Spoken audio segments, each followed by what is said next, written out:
So here's kind of the agenda for today. Okay. I always like to start off each morning with a look at the systems, kind of walk through, see what they're doing, kind of a health check on them. I want to see how they are in instrumentation, if instrumentation is still running. We did SAR, Okay. Auger, Ganglia, CSA accounting, PBS accounting, variety of those sorts of things to get some information when we've got workload problems. And what we're in the process of doing right now is getting a baseline. I started off at the beginning of the week saying code 2, heatable wall clock time, is my objective. Okay. So we're going to move to code 2 this afternoon, or today. Okay. And one of the things I got to do again is review characterizing these 9 codes and figure out what they are. Okay. And that's where we left off yesterday, was being able to use PBS accounting or CSA accounting or time accounting to figure out the CPU memory and I/O characteristics of these programs. Again, the more I know my workload characteristics, the more responsible my configuration decisions are. Okay. So I want to see what shape the systems are in and then go through a methodology review. Now, on the website, and there was a one-page cheat sheet link. I'll pop that up later. But I want to go through that and basically go through the methodology. It's like a puzzle. I want to go through 6 resources here: CPU, memory, disk, the file system buffer cache, which is memory resident, inter-process communication, and Numolink. And I want to see how busy each of those resources are and any sort of quality of service metrics I can get out of them, how long they're being used, and that sort of thing. You don't always get all the information on every resource, but I want to gather whatever sort of health of the system metrics I can get on these 6 resources. This is basically saying how busy things are and how many things are. I'm going to use R and PCP for that. How long question, and that's the hard part, being able to decide how I determine my quality of service. Quality of service is a time to solution, a time domain type of thing. Wall clock, that sort of thing. Other times the quality of service might be transactions per second or web hits, gigabytes per second, depending upon the purpose of the server. You got to be able to collect that sort of information so that you can give ability. And again, some sites have what they call a service level agreement. I got to remember to email you an article on how to negotiate and write up service level agreements, which is basically a contract between the data center and the user community. So right now, key quality of service metric I'm using is CSA accounting, and I'm looking at the elapsed time component for code 2. That's where we are. And yesterday, code 2 was coming out at 100 seconds with a standard G4tran GNU compiler. And there was one run yesterday where the GNU compiler had a -03 optimization, and that brought it from 100 seconds down to 20 seconds. And I know I can get this thing down to 9 seconds right now on a UV1. So we want to pull apart that CPU user time today. So quality of service metrics, using the time command, things of that sort. Then from there, I have to look at profiling of my 6 resources and figure out, am I efficiently using those 6 resources? Just because my CPUs are busy doesn't mean they're getting any work done. They can be thrashing on problems. Again, I'm looking at 2 types of events when I'm going through this stuff. At the health of the system level, I'm looking for contention. Multiple things trying to use the same resource. And the other thing that I'm looking for is thrashing. And thrashing is an inefficient resource use. Correct. So when I'm profiling, I'm trying to identify the problem. I could have good SAR time, good quality of service, but then when I actually profile, I can still find non-productive resource consumption. I really need to get to the profiling level to identify the problem. So I might be using SAR at the health of the system, time or PBS report at the quality of service, and at the profiling level, which is today, started using three things. I've been looking at S-trace for system calls, and I've been looking, and which is what we're going to talk about today. Perfomance Pro. That's my typo, my mistake. I want that to be perf. Okay. Hang on.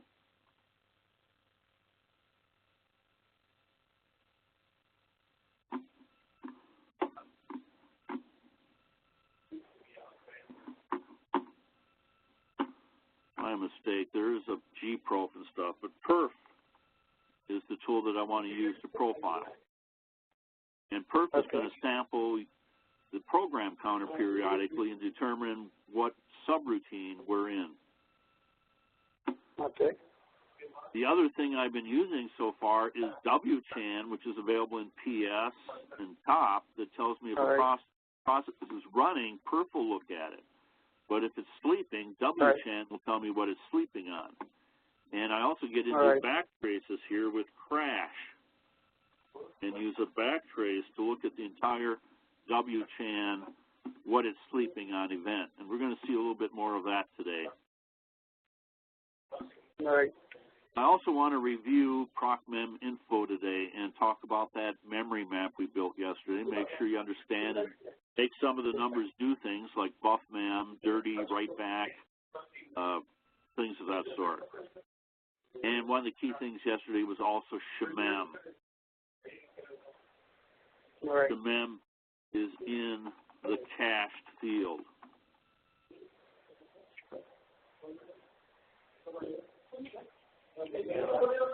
And the other thing was what the slab was. And the slab was the kernel heap where things like inodes and directories and process tables and things like that are. So after that review of everything, I then want to get into applications today. And one of the key things in lab now is we want to move into the Intel compilers. We're at 20 seconds with the GNU compiler. And I want to get the Intel compiler installed and also use the module command and get that working for Intel compiler. I did a little bit of module command yesterday for the PBS module and getting the path working. Okay. And then we want to get into profiling. Again, Code 2 is the program that we're going to be looking at, Code2.f. And end of today, first thing tomorrow, I hope to get to multitasking that thing and making it an OpenMP application and then looking at that same program from single-threaded to multi-threaded. Okay. When I'm single-threaded, two of the key things I want to look for are cache misses and instruction pipeline flushes. And there will be other events that we're going to look at, but this is non-productive CPU time. And to do that, we need to get into our hardware counters. So the processors themselves have a interface on them that allows it to actually go in and read these hardware counters. It's called PCL, Performance Counters for Linux. Used to be known as Perfmon. Okay. And PAPI is one command that can get into these hardware counters. Perf can get into these hardware counters, and PSRun can get into these hardware counters. And there's a particular type of hardware counter report that I want to generate called a Perfex report. Comes from IRIX days, and we can actually look at 32 counters at once and see what the cache misses and TOB misses and instruction pipeline flushes and things like that are. When we get into multitasking or multi-threading, then I want to talk about OpenMP and MPI and pthreads, and that's going to move into tomorrow. So that's the general agenda. Okay. Let me go share my desktop.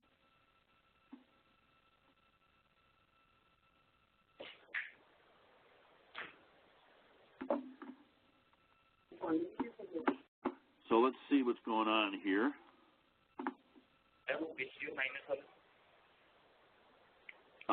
Log into DMZ server, you can use guest. We don't give root password out on DMZ server, but I'm just going to start off with Floyd 2. Oops. It is better to go in as root than somebody else, because if I log in as DAW, the path for DAW, which is an NFS home directory, will be included in my path. And if the shell that's running under that guest account starts having problems with NFS, you're going to feel the impact when you're SUing to root. So normally I would try to go straight in as root or go to the console as root to see what's going on. Okay, I just want to check things here again. Topology. We got 32 CPUs on the system, 4 blades, 256 gig of memory. LS SCSI. Got 4 drives. DF. I'm only using 2 of the 4 drives right now. Okay. In the second week, the Advanced Sysadmin class, we get into larger disk farms and I/O type of problems. This week, we're just dealing with user CPU time and a little bit of system time. Okay. So I'm just going to start off with the SAR1-5 and take a look at what's going on here. Oops. See that my CPUs are 100% busy, 32 CPUs. They're always busy here. And I'm not seeing any sort of time anywhere else. Now, at this point, I really need to get a baseline. I'm just going to run this from midnight and see what it looks like. And if I run it from midnight, I can see that things are pretty idle at midnight. Okay. But then somewhere about 6:20 in the morning, which was when I got up and started doing things here, the workload changed. So I need that perspective when I'm looking at things. So I'm going to do a SAR-R1-5. I'm seeing 68% of my memory being used. What do we got there? 82 gig of memory that's still available on the system has not been allocated or used. All right. And I got 9 gig of raw I/O, which is probably the extended 3 journals, but I can't really tell what's in that KB buffers. Cached, 172 gig of cached data. Now, we'll talk about this later in the week, but I don't care about commit. It's irrelevant. We can overcommit the machine. It's not a meaningful metric at this point. So my memory looks pretty healthy. I need to break out that memory in more detail later, but I'm going to go to disk SAR-D P1-5. I usually wait to the average. Let me try this again, see if I can get it a little bit better.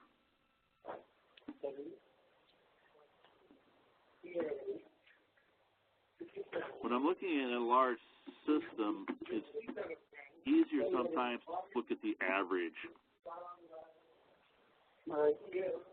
So again, on this system, I don't see any disk activity going on right now. So CPUs look busy, memory looks pretty healthy. I need to break out memory in more detail. Disk drives look healthy. So I want to look at file system buffer cache at this point. I'm going to cat/proc/mem info.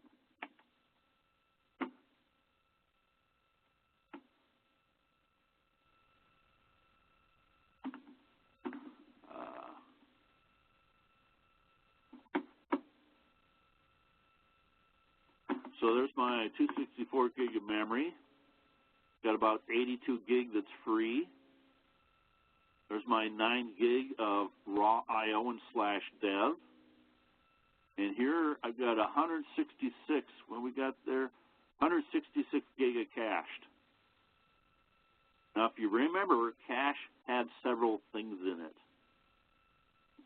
I wonder if I still got my notes here.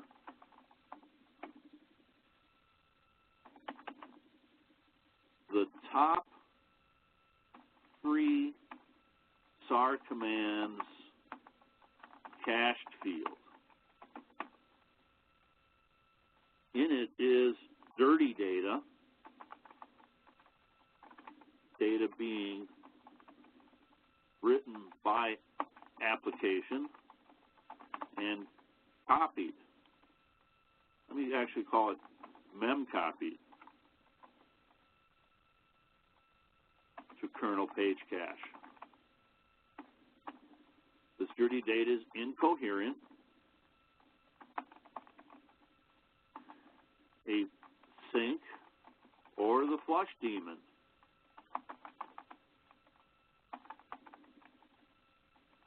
Sorry. Write to disk.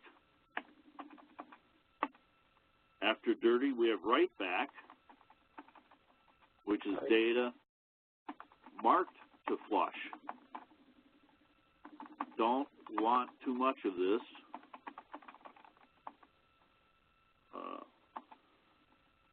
Otherwise, the file system is not keeping up.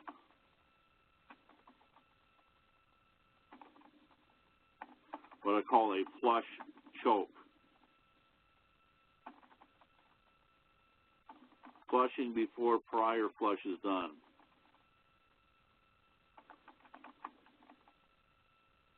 Now, if I'm writing off to an NFS server, the data that's being written by the application goes from dirty to write back to NFS unstable. Write data from write back. Let me just call it write back data.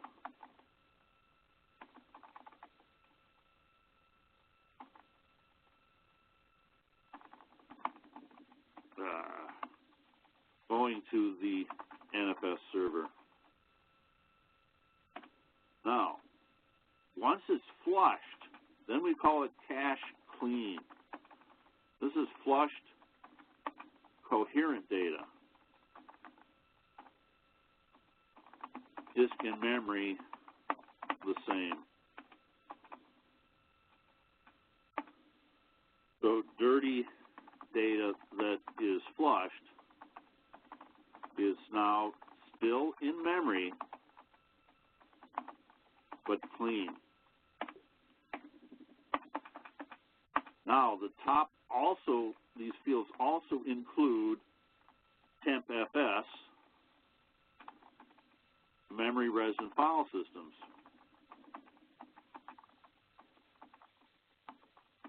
And this would include /dev/shamem.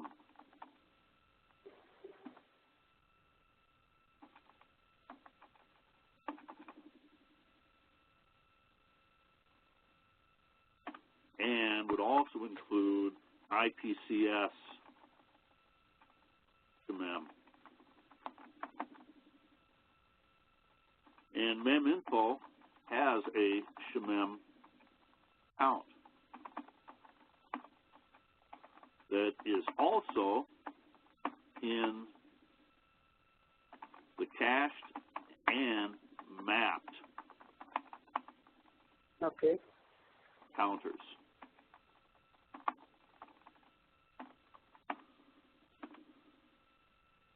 Also in this cached field is the shared text, my executable. And again, this can be trimmed by BC free and read back in.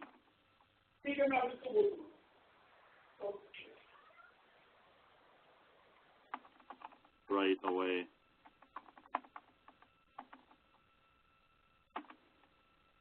There's one other thing. The slab.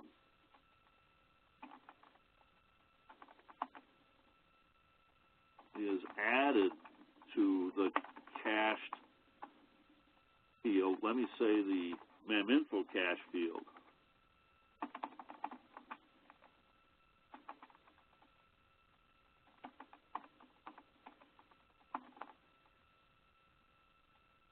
In top 3, etc. So going back to what we have here, Okay. I have a cached field here of 166. So if I check down here, Shemem is small. All right. Slab is not being added to it. I've only got about a 5 gig slab right now. That's not too bad. All right. And I don't see any dirty. I don't see any write back. So most of that cached field appears to be just cache clean data. And in fact, if we look here, we see that I've got 156 gig of inactive page cache that is not being used. Now, if the file isn't opened, we can't tell what that inactive data is.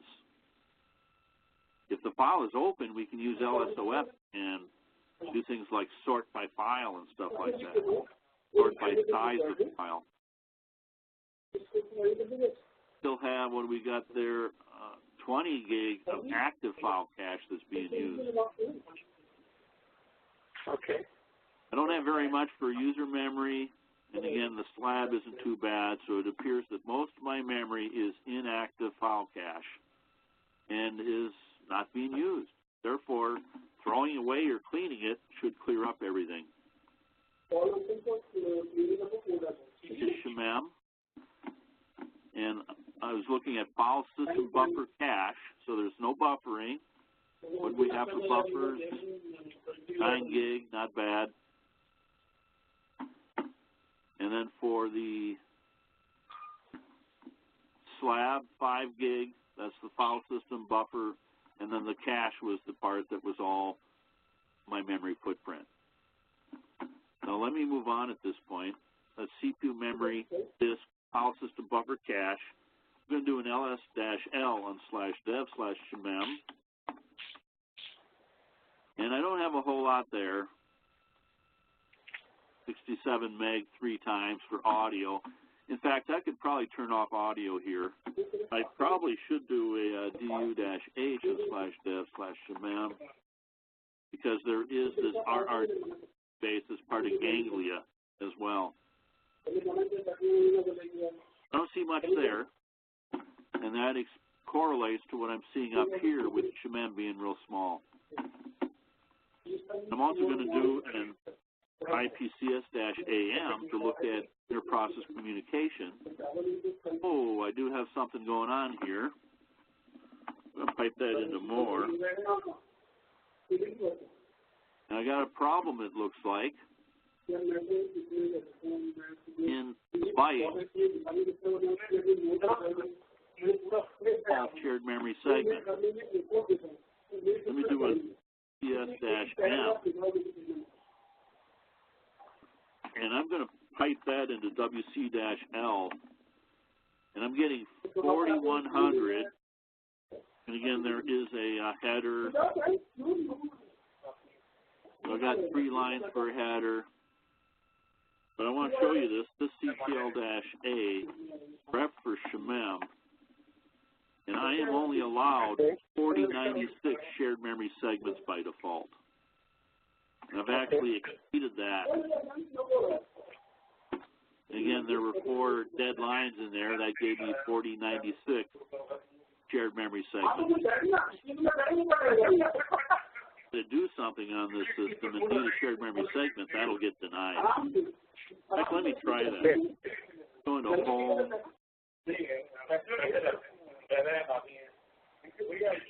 I'm just going to try to use it.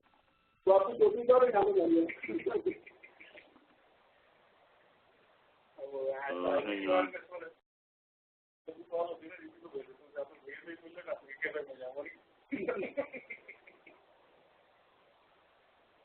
Didn't run at all.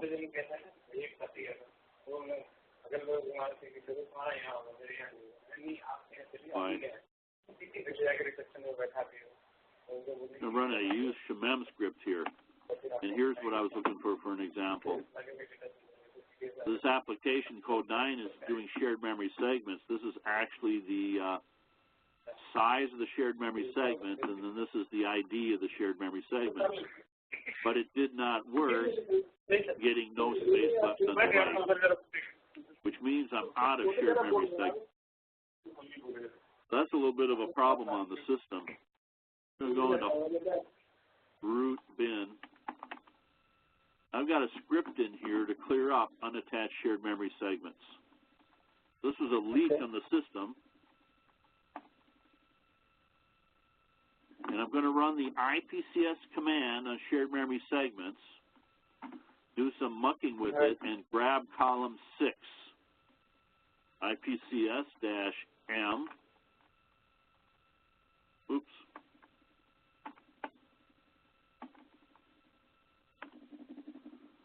One, two, three, four, five, 6, the N-attached field. If the N-attached field is 0, so the script is going to say, if the N-attached field is 0, get the ID of it from here, and then remove it. So I'm going to run that script and clean up this.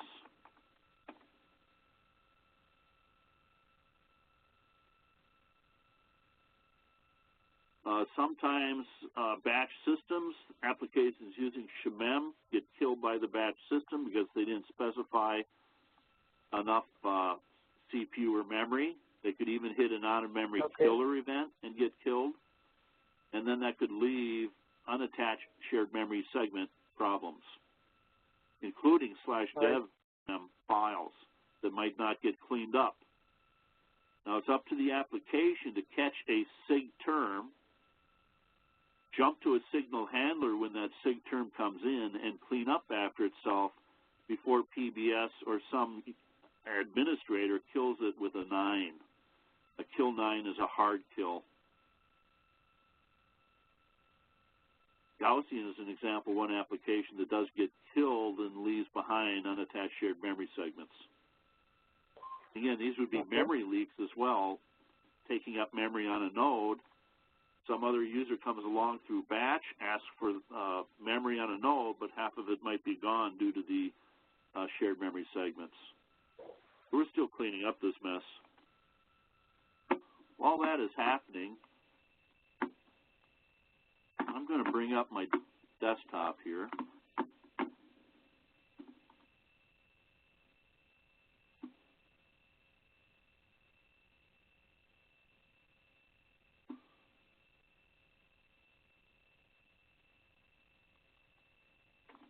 Oops.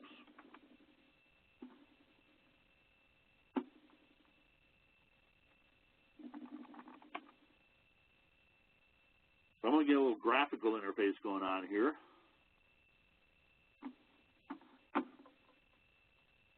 That thing's still deleting those unattached shared memory segments. It's quite common in the database market to have to increase those inter-process communication sysctl parameters.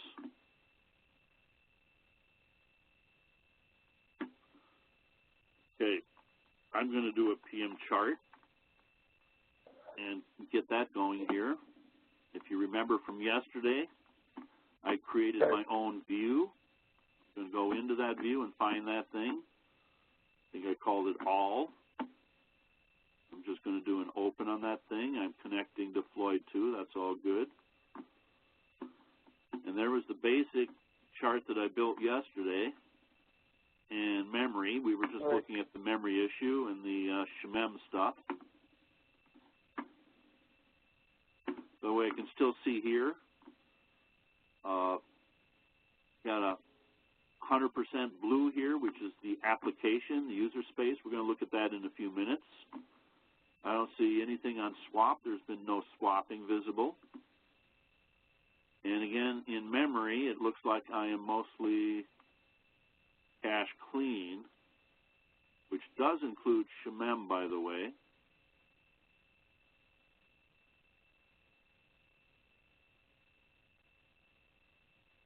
Everything else is under 20 gig. Okay. Don't see any real I/O operations. There's sporadic writes. Again, I do have PM Logger hopefully running, and I'm going to check on that. And that could be occasional writes. And file system, I do have SDA. My root device is now at 40%. If you remember early in the week, we were down at the 5% full. So something's been sucking up disk space on us. And also see SDB is still at 100% full. In fact, I've even gotten a warning here. Let's see what examine does. This is going to bring up a disk tool that can actually go in and look at things. So there's a guest2 directory out there that looks like it's got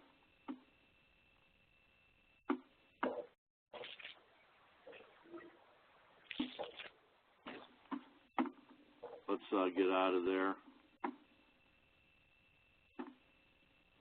The df-h shows my scratch file system is showing 100% full.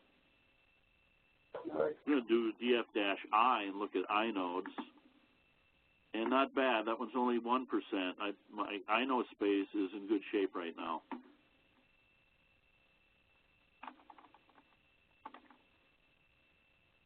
Well, we've got that big file out there. Let me remove big file.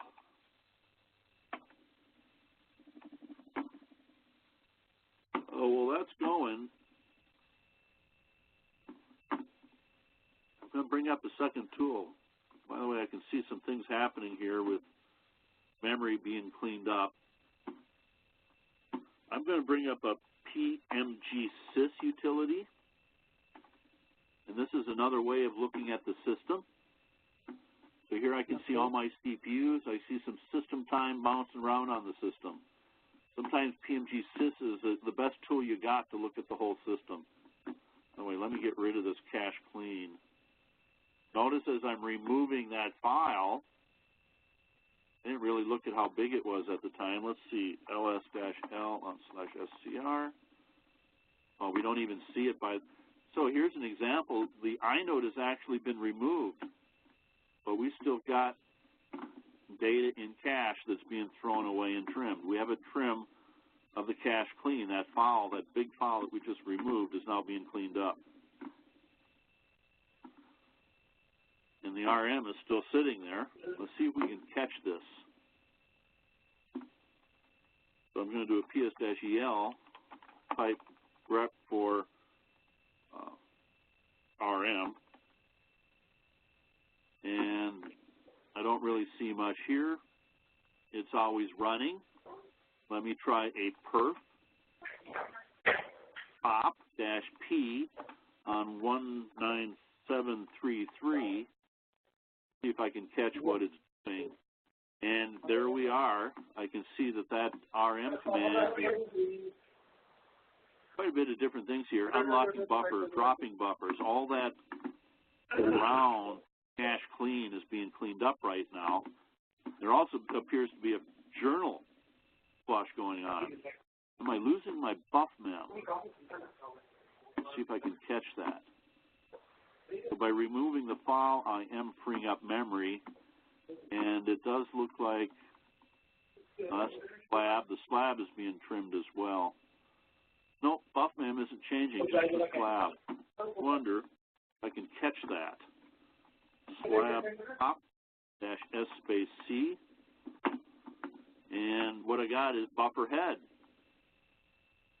The portion of the slab that's being reduced now, this buffer underscore head, is the header, the buffer header chain for this file that I'm removing. Okay. Looks like it's finished at this point. Let's see if that RM has returned. And the RM is back now, and the df-h showing the scratch is now down to 1%. Do we happen to catch it up here?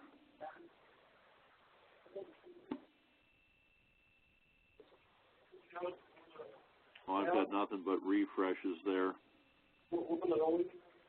Sometimes that file in the df command is not going to show up the disk space being freed until the entire cache.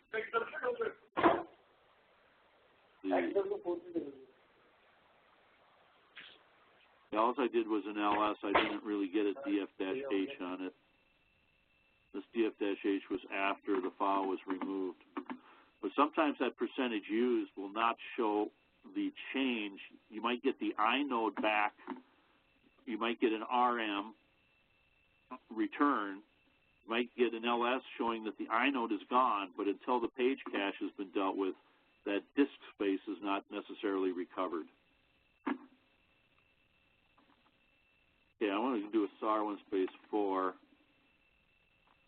I don't see much system time here. Here's my PMG sys.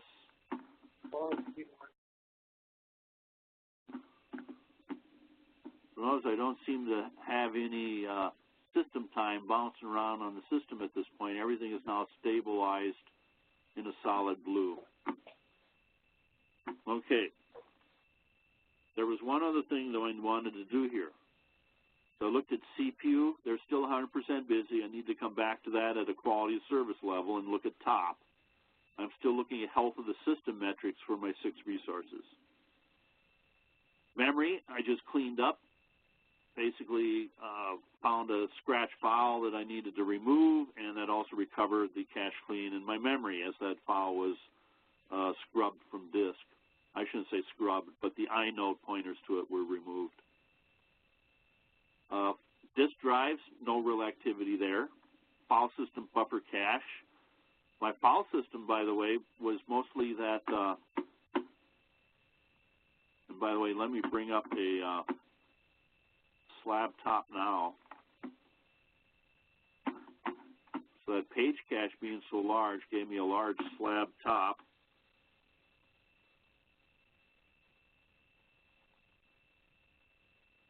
And I do still have a buffer header chain there. That's still the top of my cache, or my slab. Let's get proc mem info here. But my slab now is down to 2 gig. From, I think it was like at 7 gig before. I should check something here. ps-el, correct for PM logger. PM logger is still running, so we should have good archives. I'm going to go into var log, PCP, PM logger, host name. And I do have, let's see how big it is.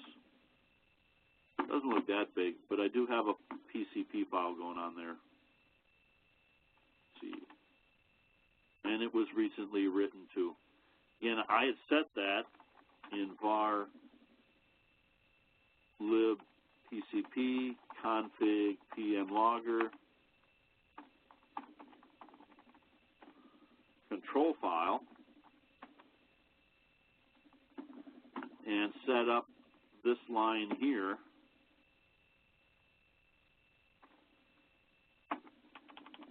and then had a config.mypersonal class name showing that I'm collecting every 300 seconds, every 5 minutes, all of these statistics. We do have an archive there that we can play back. I can do a PM chart -A and then list this file here.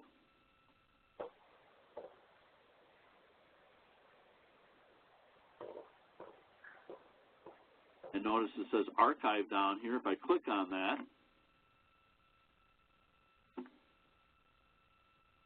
should be getting a dialog box up. Time controller. I'm not getting one right now.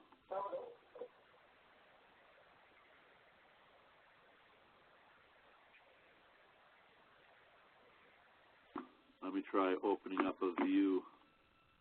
Oops.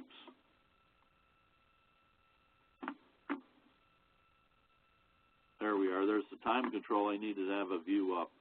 So it started Tuesday, October 9th at 10 and goes to currently. If I take a look at this file, I can play it, speed up the play. and see what's going on with the system. I want to try something here.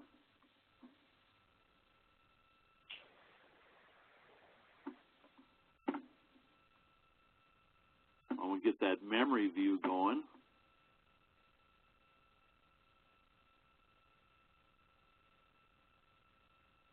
It's not collecting a couple of metrics. I'll have to work around that.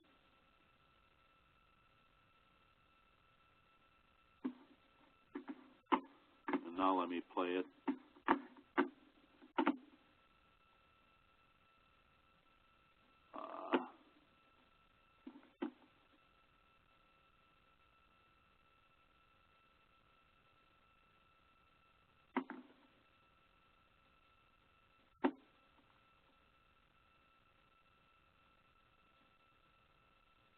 Trying to get it to size down.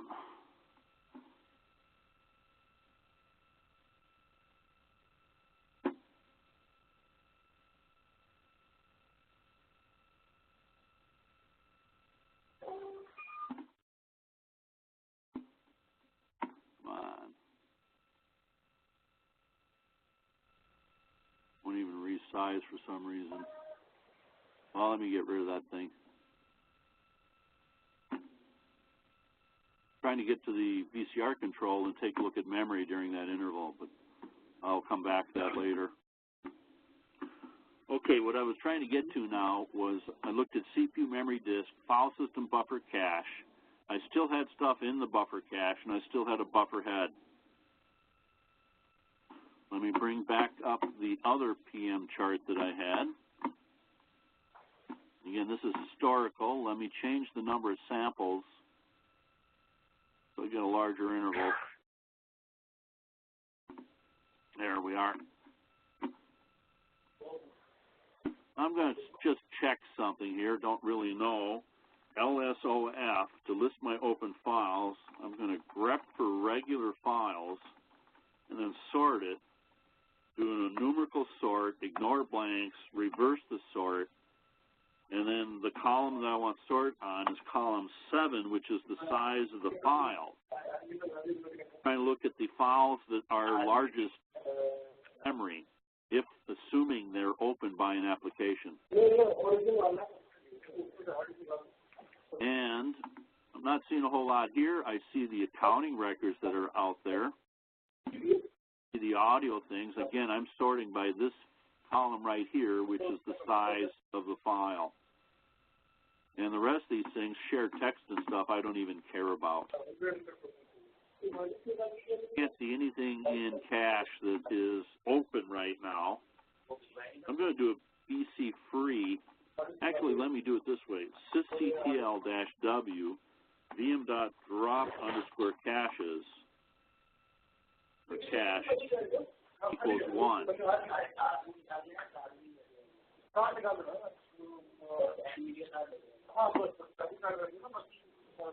And that should show my page cache further. We can see it here happening. And it looks like buffmem, which is the blue, and the cache clean, which is the brown. Let's go to this one here. Able to see it better there. To get rid of the free. So you can see the buffmem cache are being trimmed down. A little bit of slab trimming because buffer_head is getting smaller now. I'm still waiting for the drop. Get rid of the buffmem, the raw IO.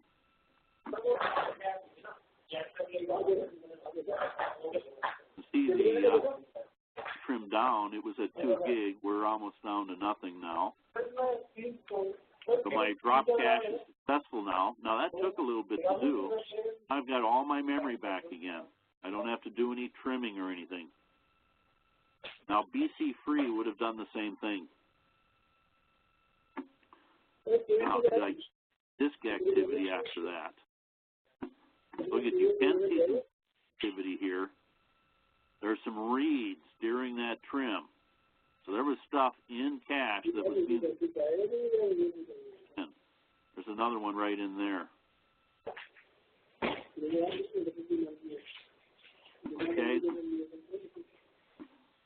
my memory is now healthy. My CPUs I haven't checked yet. Memory's healthy. Disks are still healthy. File system buffer cache is now. No shemem that's actively being used. I took care of a shared memory, number of shared memory segment limit. The last thing I wanted to look at was Numalink. I need to get a reference for Numalink. So first of all, I'm going to run a link stat command. One of the things in tuning is to reduce your interconnect traffic.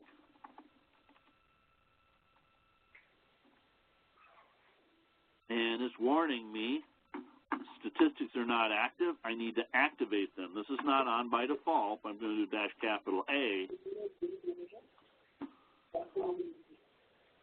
And now I can start seeing what's going on with my interconnect. So here's a sample report.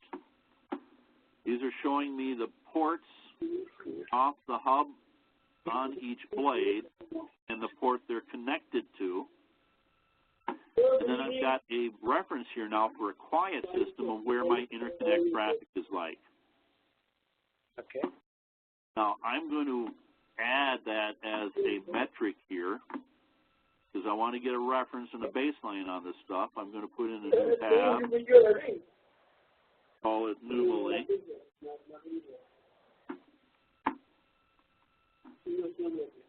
And then I'm going to new chart. And there will be a UV group.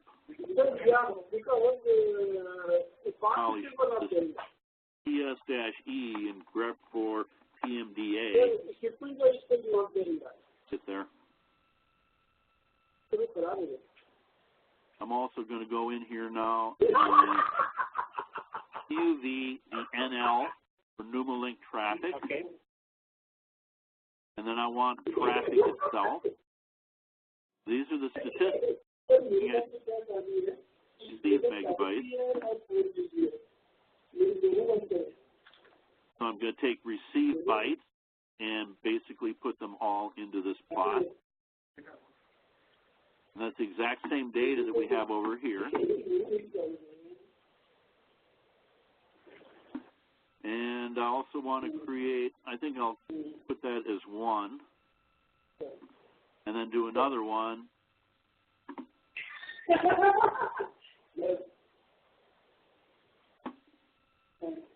Link. And I wanted send bytes.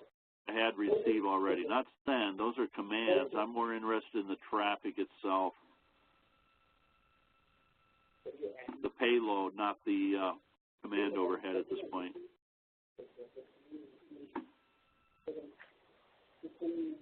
And apply that.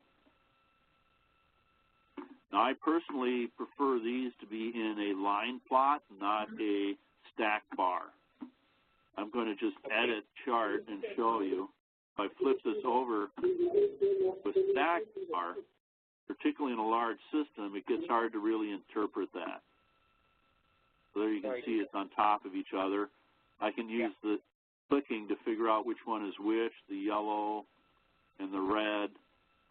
Again, I've seen stuff in the 20 to 40 megabyte range, which is a little bit higher than I was seeing here. Let me just see if I can still catch that.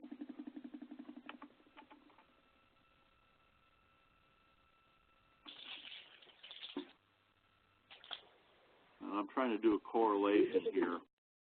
But again, let me go back to a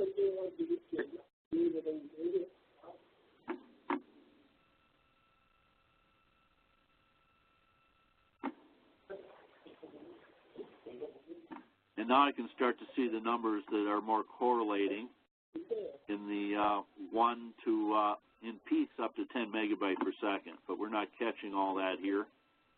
Let's see if we can run this a little bit longer here. Go for 30 seconds. I can see stuff in the 3 to 4. But I'm not seeing stuff in the 8 megabyte range. 3 to 4. everything I'm seeing. Oh, we did have a big spike here that I wasn't able to catch over here. In fact, I'm wondering if the link stat command is actually showing up in the report that I'm seeing here. Find out. Okay, everything's quiet.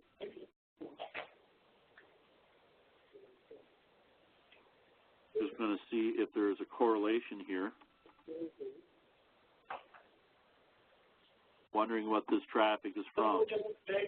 Now, you will have traffic going between blades for I/O, things of that sort. Like disk drives are all on the base I/O card. The other go across the interconnect to do I/O to the disk drive. So it looks like it's actually quiet here. I'm just going to get it stabilized or see it, what I'd call a confidence interval, confident that the behavior I was seeing is not there right now. And let me just try again now and see if the NumaLink traffic's actually going up there. And yeah, you can see right away a correlation when LinkStat went off and started doing things.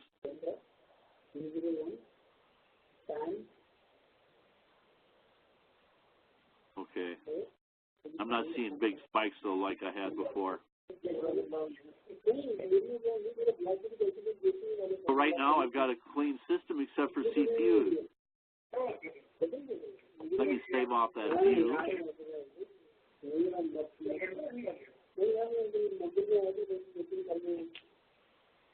I should actually add it into the tab view that I had right now.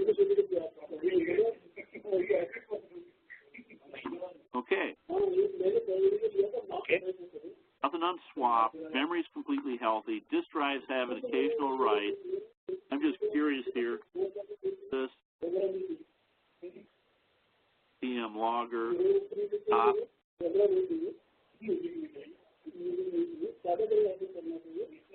I need to warn you, this PM logger service is new with the latest PCP.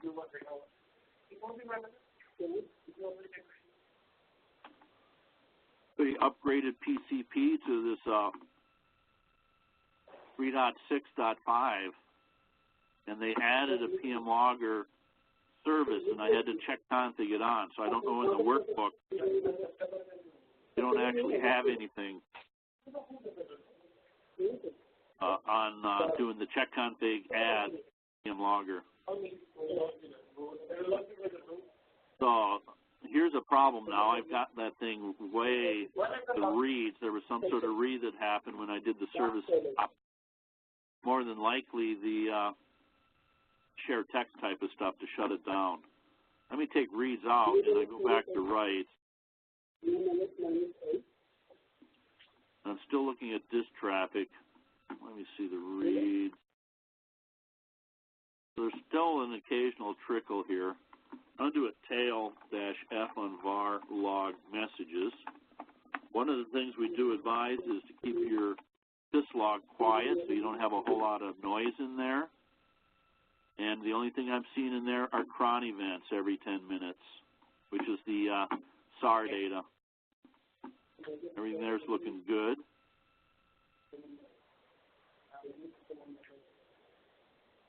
Okay, IO's not coming from that. I'm going to do a top disk. I'm still looking at disks.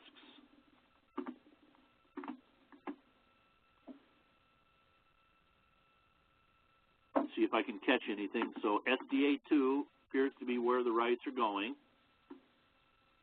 Now the trouble is SDA2 has a lot of things in it, because that's root. fuser-uvm on flash, which is my root. Pipe into more. And you got a whole lot of things, including SSH, VNC viewer, stuff like that. So I can't really tell. It might be this stuff, by the way, gmond, gmetad, but we're going to track that down. If I do a IO top and see if I can catch something here, these are all system daemons, really. Init, kthread, did we have there? We had a flush the journal. Journaling activity. Let's see if that comes up again. Let's see if we can even correlate that.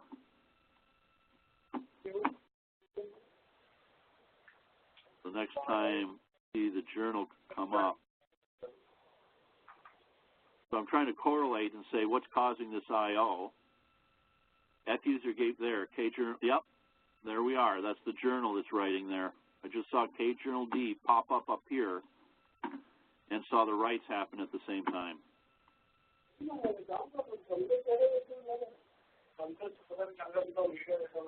There's another one. Let's see. Let's see a periodic flush.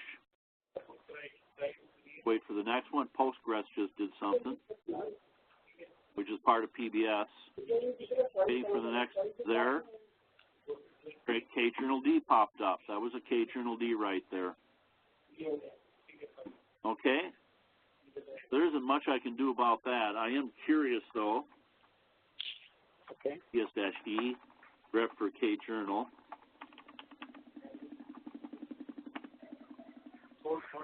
Look at how much CPU time one of these K journal Ds has. It'll be one per file system, and we've got 3 extended 3s. Let me do a let me grep ext3 in /proc/mounts. And those are the 3 extended 3, and therefore the 3 K journal Ds. And the one that we were just looking at looks like the first one here on root. I don't know of a way to tell right now which K journal D is for which file system. Don't know of a way. Okay. So that's what those writes are. Let me just get rid of the, and we're just going to wait for these reads by, but I was just going to do a service PM logger start. To a service PM logger stop again. And I'm just seeing if I can create that burst of reads that occurred here. This time I'm going to do BC free-A to free up anything like shared text and DSOs. And then I'm going to try stopping the service again and see what happens. BC free is going to free up everything in memory that is freeable, including your executables and your shared text, including the bash shells, SSHD. It'll all get thrown away. I'm just waiting for the reads that were here to come off screen, but it was in the 1200 range.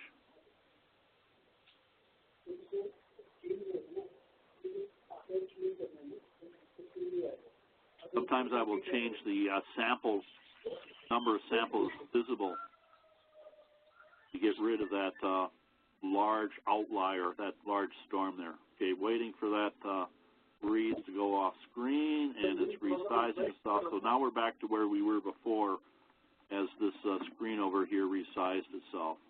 So now let me try stopping. A burst of I/O again. Not as bad as last time, it looks like. Let me start it again. cat/proc/ /itsy/cron.d. I just want to run this thing here and see if it runs cleanly.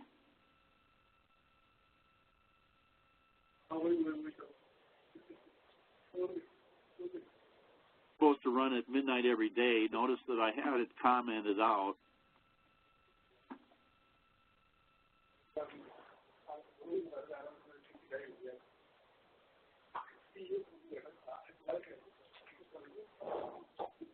And for this team logger, just curious here, if I do a PS tree, team logger, I don't see it. Let's see. Oh, it's done now.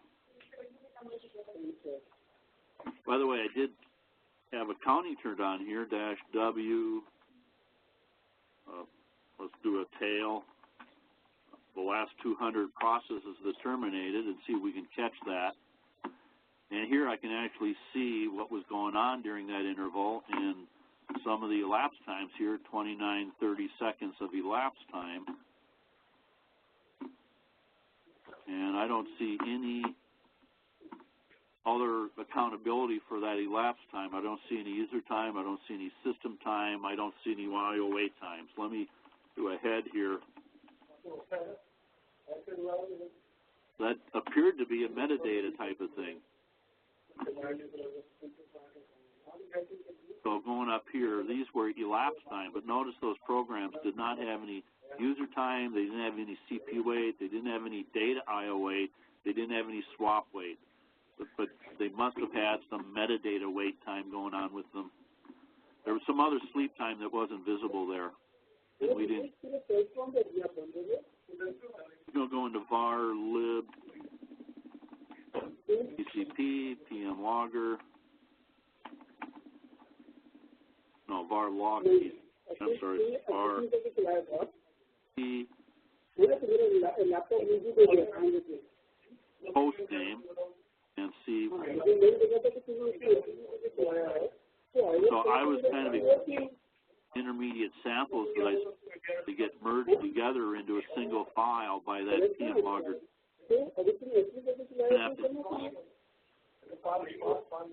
I was expecting the other.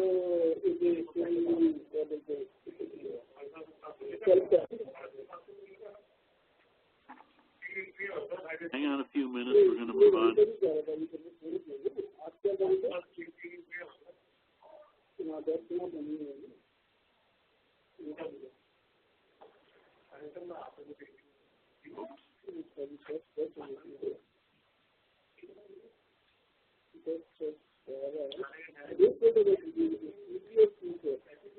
So let's move on.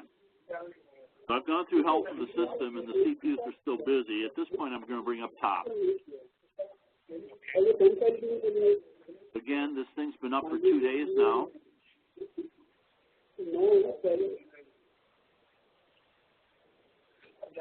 Up for 2 days. We don't really care about number of users, but there are 9 login SSH connections going on. Publish add 36. Now this is a 30 CPU system. Still have more processes running than CPUs, and that's not good. If I did a PS-E, that would show 341, and 300 of them are sleeping. Goes up there, and it's a load level, or it could be sleeping. I'm going to go to an F, and we do have W chance showing up here, and last CPU used. Turn, and these things I can see are not sleeping on anything, they are running.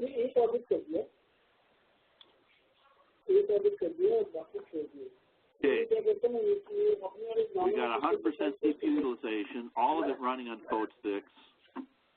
I'm going to do a PS tree. Let me try -P and grep for code 6. Let me just try a PS tree here. And here I can see there is a code 6, 36 of them. And looking at the parentage of this, I see that this is an MPI application. Okay, let me go back to top. If I look at their PIDs, we can't really tell much there. Let me go to F and get the parent PID. Is that available? A B down here. Shift W. I don't necessarily like the PID over here. I'm going to do a capital, or I'm going to do a little O. And that's going to change the field order. Let's see. uppercase character moves the field to the left, and I want to move PID B to the left. So I'm going to do an uppercase B and move that thing. If you notice, the B is moving in that black box over to the left. And I'm going to put it right next to the PID. Hit enter, and now I've got the PID over here. I'm going to do a Shift W, and that's going to save that configuration in a .top.rc file. So I can see all these code 6s now are all part of the same work. And with PS tree, I could see that they were spawned off by an MPI run command. So, trouble is I've got 64, what do I got, 32 CPUs here. And I can't see 32 lines within top. So I'm going to do a top-B for batch, -N for number of samples, and take 2 samples. And wait for those to come up. The first sample is always going to be distorted. The first sample, you have to have a second sample to stabilize things, to get a consistent interval. So you're going to need to use top-B a lot more than you have in the past. And here now I can see a sample here showing all these code 6s running.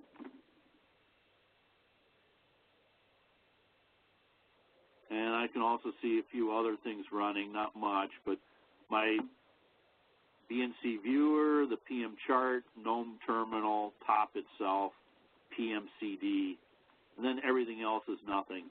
By the way, the column that top is sorting by is the hog factor, and I am seeing some problems here.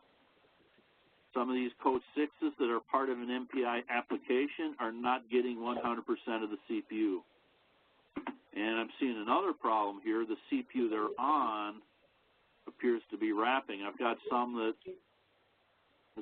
they're all the same PID, but these ones seem to be on the same CPU, which is why they're only getting 50%. And everyone else looks okay. Sometimes you want to sort by the CPU they're on, too. Let me try something here. I'm going to go into top. I'm going to do a capital O this time and change my sort. And I want to change it to sorting by the CPU, J, hit enter. Now I'm sorting by the CPU. And look, we can see one code there, but let's get out of here and do that in batch now. Oops, did I do that right? Save that off. I didn't save that off. Let me, 4, 5, 6, 7. Let me do the Shift O again. I want to sort by the CPU, which was J, and write it this time off. So we're sorting by the CPU number.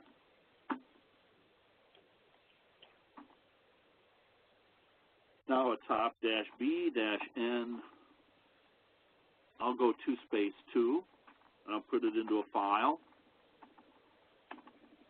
Oops.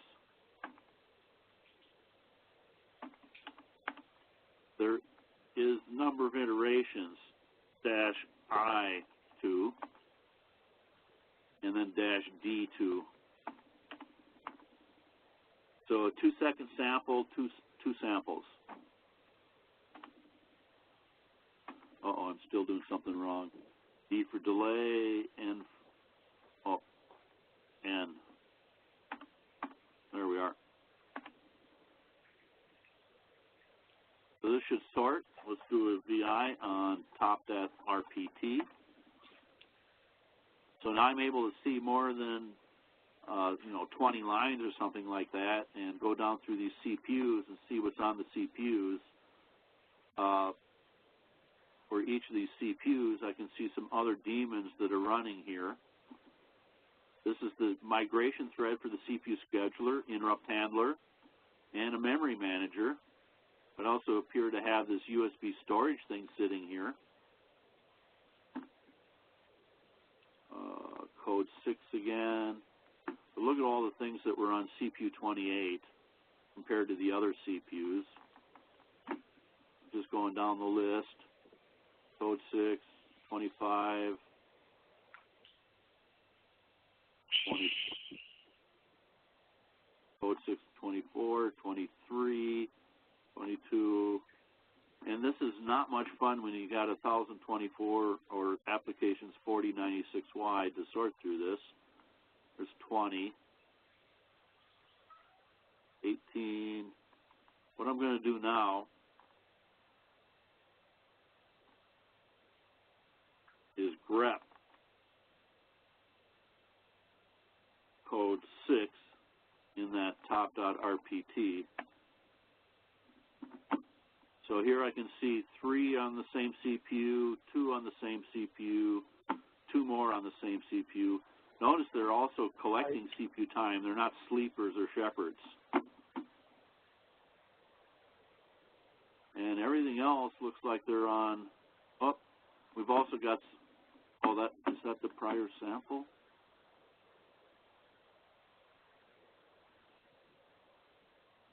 Yeah, that looks like the prior sample for the CPU numbering scheme. So it looks like it starts right here, 31 all the way down to 4. Once we got to 4, everything else seemed to be on that same socket. These all seem to be placed on the same socket, socket 0 of our load. Okay, bear with me. I'm going to wrap up here soon. So let me get rid of that sort. I want to sort back by hog factor, CPU usage, and that is basically the percentage of time during the last sample you were connected to the CPU. So this is telling me that I am using the CPU 100% of the time. If it's less than 100% of the time, then you're going to see WCHAN events for what it's sleeping on. So everything is just pure CPU. The only thing I'm going to do now is a perf top. Now, perf top all by itself is dangerous because it can hang systems. I always use a -P on it, but I'm going to try it anyways and see what happens here. I am now profiling my user CPU time and my system CPU time. And I see my CPUs are 100% of the time here in the lib MPI. They're in libraries, MPI library calls. In particular, we're going to get into this later. This is known as synchronization, carrier synchronization between things. That's where all my CPU time is. None of these are the application itself. They're all MPI libraries. This is a communication-sensitive application right now. Let me do a PS-E and grep for a PID here. I'm going to do a GDB on one of these PIDs. Let me go with 22834. I just picked one up towards the top of the list. I don't want one of these that are down here in less CPU time. And I'm going to do a BT. And this application is an PMPI receive library call sitting there waiting for a request to come in. And then it's calling this MPI progress devices, which calls MPI shared progress. And I'm not sure what this get ITC is, but some sort of interrupt timer count to say how often do we check, if it's polling, how often do we check this shared progress.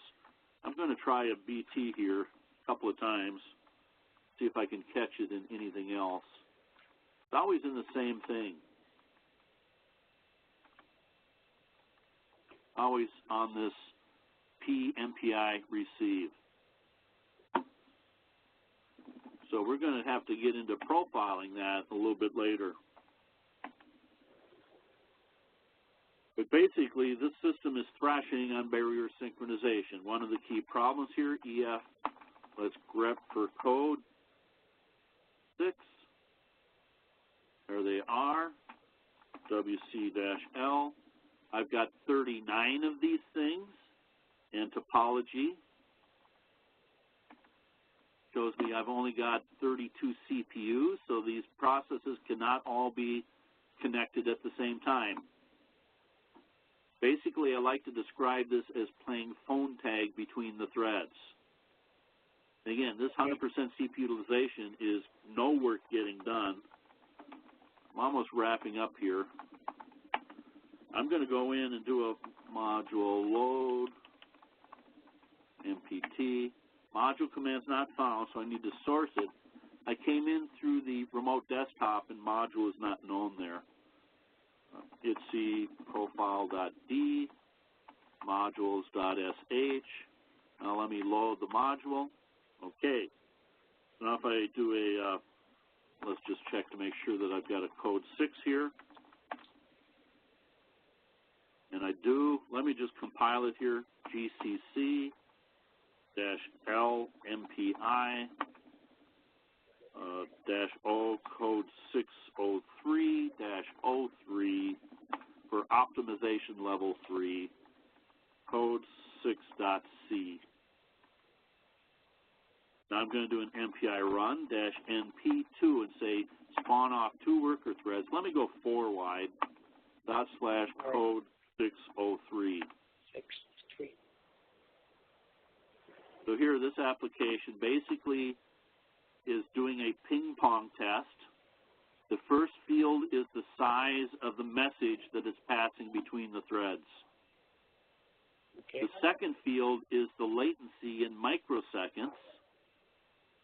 The third field is the bandwidth. And I am seeing contention on this application from the other code 603 that's running. Let me do a kill all, code 603. That will terminate that. And I'm going to run this one again. And notice my latency and bandwidth is much better. 0.5 up to 938 here. We'll tune that tomorrow.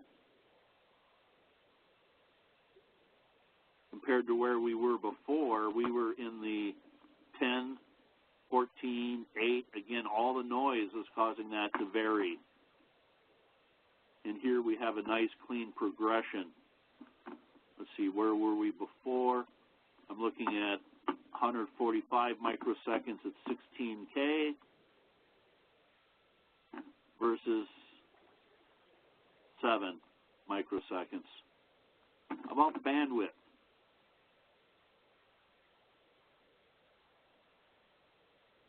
Bandwidth at 16K was 112 meg. And over here at 16K, 2 gig. I wonder if I can catch that here. Click on Numalink, and yes, we can actually see the Numalink traffic that was occurring. Let's see if there's any impact on memory. There isn't. I can see a shemem drop, but this is in megabytes, so I don't care about that.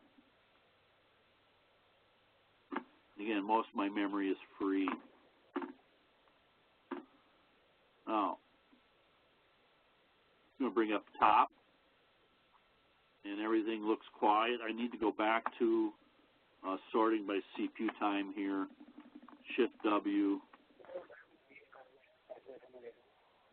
Okay. So I'm just kind of wondering right now why my interconnect traffic is still high here.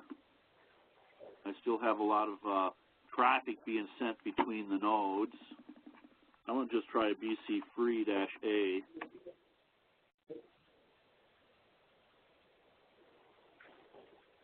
And I don't see any real change there. There was a burst here. This would have been the interconnect traffic for whatever I/O was going on. There's still something using the Numalink. I don't think I can even catch that. Well, let me do a I and look at just running stuff. I only got one thing running now. Notice my load level has dropped since I got rid of that running application.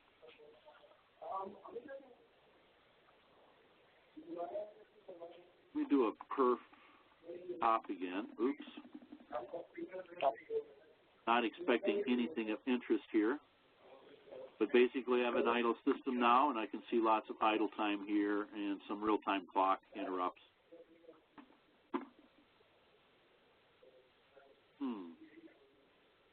I'm just wondering about that Numalink traffic.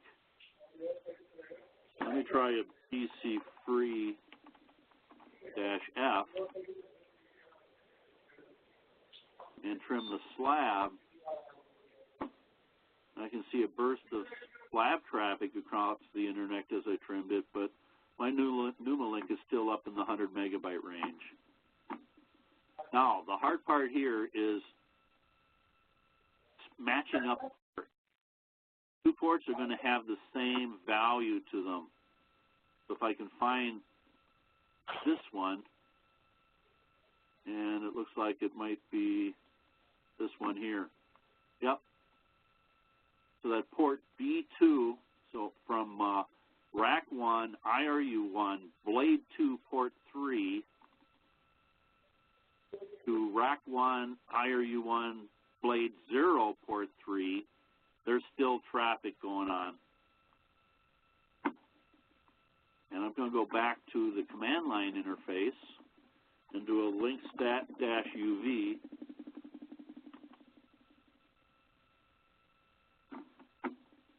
And again, you're going to see every input has an output port on the other side.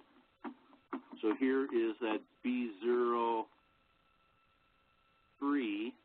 to B23, and here's the B23 to B03, and they both have 78 meg. There's something going between B0 and B2, blade 0 and blade 2, that's causing this Numalink traffic. And I don't know of any way of actually figuring out what that is. Let's do a CPU map here. Blade 2, let's see what's on it. So blade 2 has CPUs 8 through 15. Okay? Yeah. Yep. Let's try a top-B.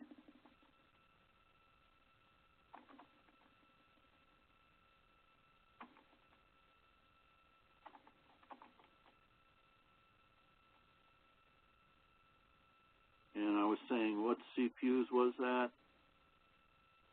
8 through 15.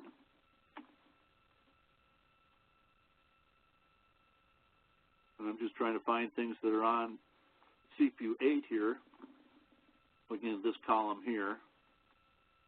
Oh, that D-bus launch, we were seeing that before in our top I/O. That might be it. I don't know. I've got a NFS virtual file system, but that thing's sleeping anyways. This thing was running and actually executing at the time. I'm still looking at the 8s down here. EM proxy, I don't think I care about that. Cron ran. We could try actually moving some of this stuff. My bash shell is on CPU 8 as well.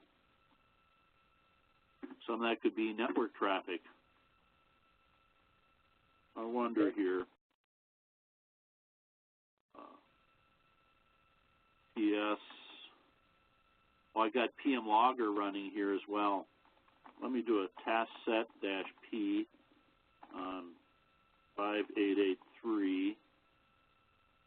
Okay, that's just showing me the affinity mask, not the CPU it's on. One problem I have here, PS-EL, PS-L. I don't see a CPU in here. I'm going to do an export PS_personality equals IRIX, and then do a PS-L. And again, I can't tell if it's sleeping what CPU it's on. I can only tell the CPU it's on when it's running. And that's the advantage of the top-B, because it will always print the CPU it's on. So I'm trying to figure out what might be on that socket. CPU map again. That's going to blade 0 because, again, the storage is on blade 0. Something might have hopped over to the other blade, and if I can push it back to blade 0, I can get rid of that traffic. But also, later in the week, we're going to use a boot CPU set to try to keep this stuff on blade 0 and close to the disk drives that are there, the root disk. One other thing I'm going to try here. I'm going to do a more on /proc/sched_debug. I was looking for CPU 8, and this is actually going to go through each CPU and tell me statistics about it.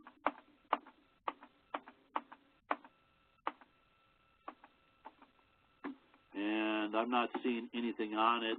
I'm really not comparing any of this stuff, but I'm looking at the run queue list, runnable tasks for those CPUs. So it's nothing production-wise. It appears to be some of those kernel daemons, kernel threads. Oh, here, what do we got here? VNC, control backspace. That's on CPU 16. And where was CPU 16?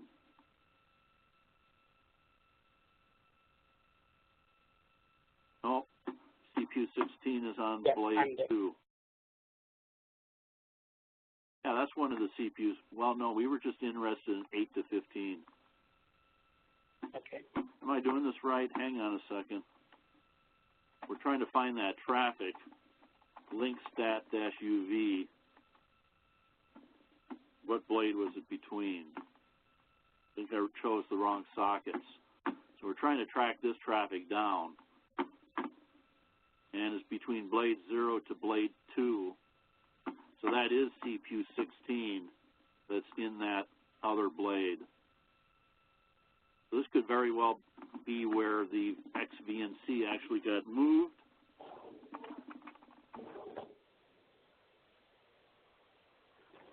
And let's try a task set dash P dash C1. I'm not sure if the syntax is going to work right. 32320. And now that XVNC should always be on CPU 1. Let me do a top dash B. Let's just rep for VNC. And this was the CPU, I believe, here. Let's just check.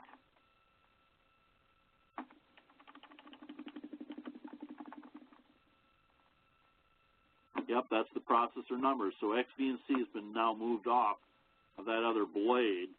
Did that make any difference in our NumaLink traffic? And no, I don't see anything else there. Let me do a more again on proc sched debug. See what else is on that CPU. Let me go to number 16. So there's my 16, nothing there. 17, 18, 19. We do have something else more. I'm actually running on CPU 20, but I don't see anything else there. Let's see. What else can I do?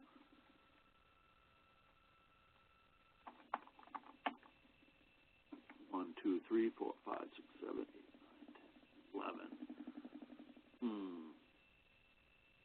I was thinking about sorting. Let me go back into top. Okay. I'm trying to find the traffic across NumaLink. I want to sort by the processor, J. There we are. I'm going to save that off again. And then try a top dash B dash N for number of iterations. Let me go 2.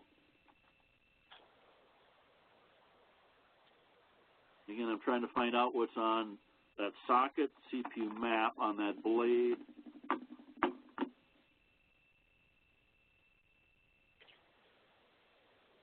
We're on blade 2, this here. 16 through 23 are the CPUs I'm trying to isolate to see what's running on them that's causing this interconnect traffic. So let's see, I believe that was a file X. Let's take a look at that file now.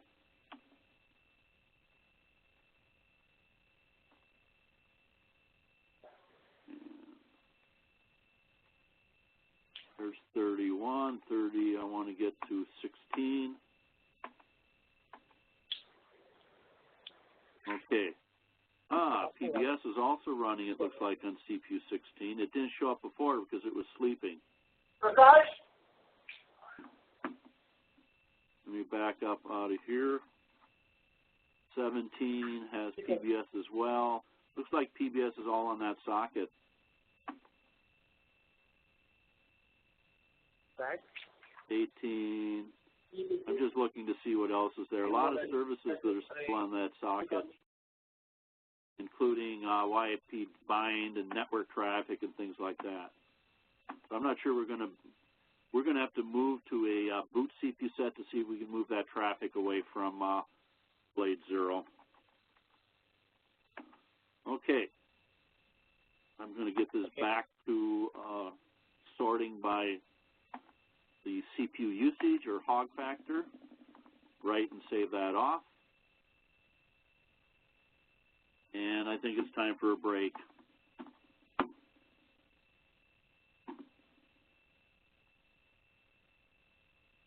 Okay, I've got, it must be like 20 minutes after the hour. I'm thinking a 15-minute break and come back in 15 minutes. Sure. I'll